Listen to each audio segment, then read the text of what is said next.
Hello, everyone. Welcome to Developing Palates. I'm Aaron Loomis coming to you from the Drew Estate Studio. With me today is Jiunn Liu, Seth Geis, and from the Villager Scar Studios, John McTavish. How you guys doing? All Good right. man. Just Good. Sorry, I was watching Stefan Diggs. I'm like, there's nobody around him. He's just running down the he's just field. running down the field. No shit, you can get a touchdown. Yep. No point covering him, just wasting energy.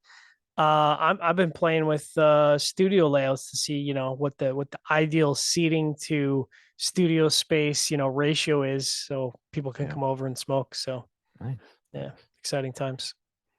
All right. So today we are talking about the Tatuaje T110 Tuxtla.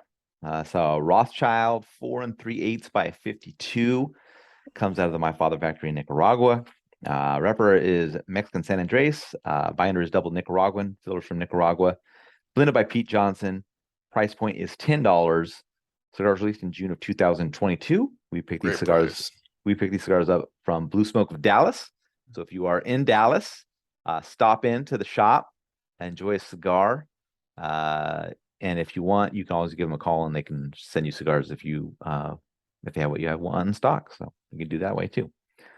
All right. So with all that out of the way, June, what was your overall experience like with this cigar? I thought I overthought it was average. What was average about it was that I felt it was way too like dirt earth forward. It was just way too earthy. There's a lot of this like gritty earth dirtiness, a lot of cedar.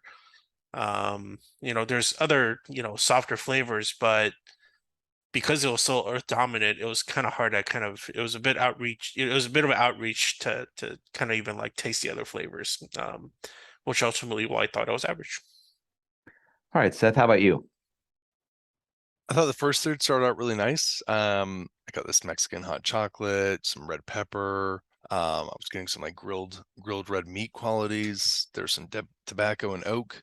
And then it just kind of became this mineral, earthy, peppery blend that was not that enjoyable. Medium full and strength and body, great burn, beautiful draw, but okay for flavor profile. So, John, Yeah, I'm kind of in between those two. I agree with Seth. I thought the first flavor was good. I actually got cotton candy sweetness, which is an unusual one for ooh, me. Then spicy wood, then some sort of more defined red pepper flakes, some milk chocolate. So again, kind of that theme of Mexican hot chocolate. But then, as June said, man, it just became like really sort of gritty, earthy, spicy, earthy, gritty. And I'm like, I mean, it's okay. It's not like offensive, but it's just like it's not particularly engaging. It's not dynamic. It's not, you're not like, oh man, I can't wait to smoke another one of those. It's just it's a little fatiguing in the palate. My draw was great, or pardon me, my burn was perfect, but my draw was a bit tight. So I don't know if that affected it at all. It didn't seem to affect the burn. So, but overall for me, it was just sort of a slightly above average flavor profile. Aaron, what about you? Yeah, for me, the cigar started with oak, dark earth, and mild black pepper. I got a light cocoa powder that joined in fairly quickly, and then the second third saw the earth become a bit dry. Final third saw the cocoa note depart, and a light creaminess and vegetal mintiness kind of joined in there. Construction was perfect for me, but I thought the cigar had an average flavor profile that was pretty linear, very earth focused. Really could have used more pronounced cocoa note to elevate it a bit. That earth heavy profile just doesn't do it for me. I could take it for a little bit, but when the whole cigar is that, it's just too much for me. So I really don't see myself coming back to this one. But if you like the Underground 10, you'll like this cigar. Or Um, maybe a League of Nine even. yeah, maybe. Hmm. But the Underground 10, I think I described it as dirt. So this is pretty close to that. So You're like dirt. yeah, You yeah. like dirt. So but yeah, not something I'm gonna come back to. All right, let's get into the scores. We're all real close. Seth gave it a 5.95. John gave it a 5.8. I gave it a 5.75. June gave it a 5.6. So Seth had that 5.95 matchup for you.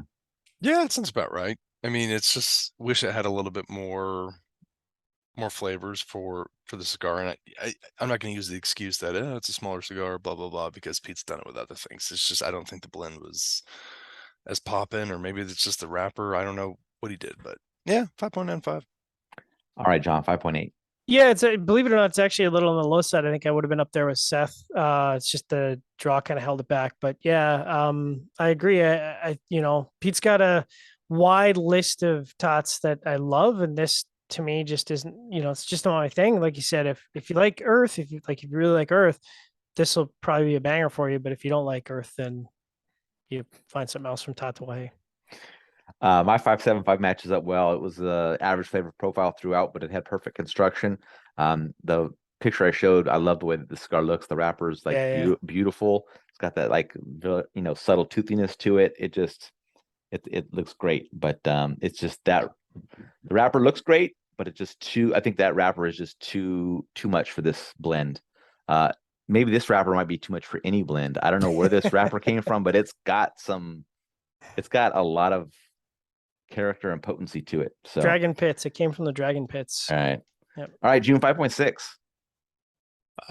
Yeah, I agree with all you guys. We're all actually pretty close on our scoring, all four of us. So Yeah. this is Less than half a point difference for all of us. So yeah, pretty rare, but also pretty cool to actually agree on something unanimously.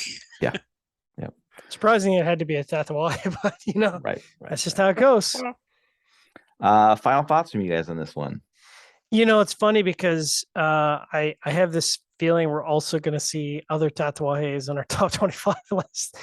So Pete's had a lot of releases this year, and some of them have really, really connected.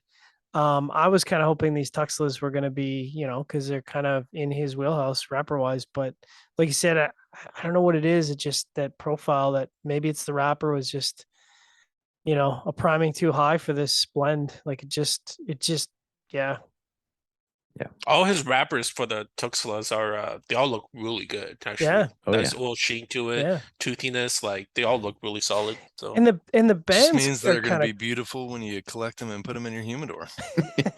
yeah, well, Like, ooh, can I smoke that? Sure. I mean, the band. I like the band. I like the that band looks really good. I think that would pop out on a retailer shelf. It's Sure. good design. mhm. Yep. Agreed. It got me. I picked one up at the B&M like See, 3-4 weeks ago. boom, So, gotcha. Yep. oh, It's not about the first one you smoked though. It's whether you're gonna smoke the second one. That's right. yeah, I didn't go back. All right. Did you Wherever buy you're more than- catching. Go ahead. I was going to say, did you buy more than one just so you could have a couple to hold on to? You never Definitely did. not. Oh, you No, I didn't? I'm Oh, not a man. Tat fanboy, man. You got to add to the collection. All right. Wherever you're catching this video, be sure to like and subscribe. Read the full written review on the website, developmentpalace.com. Follow us on all the social media sites and Facebook, Twitter, Instagram, whatever. Catch all of our review recaps on podcasts, iTunes, Google Play, and Podbean. Thanks for tuning in. We'll catch you on the next one. Tuxtla.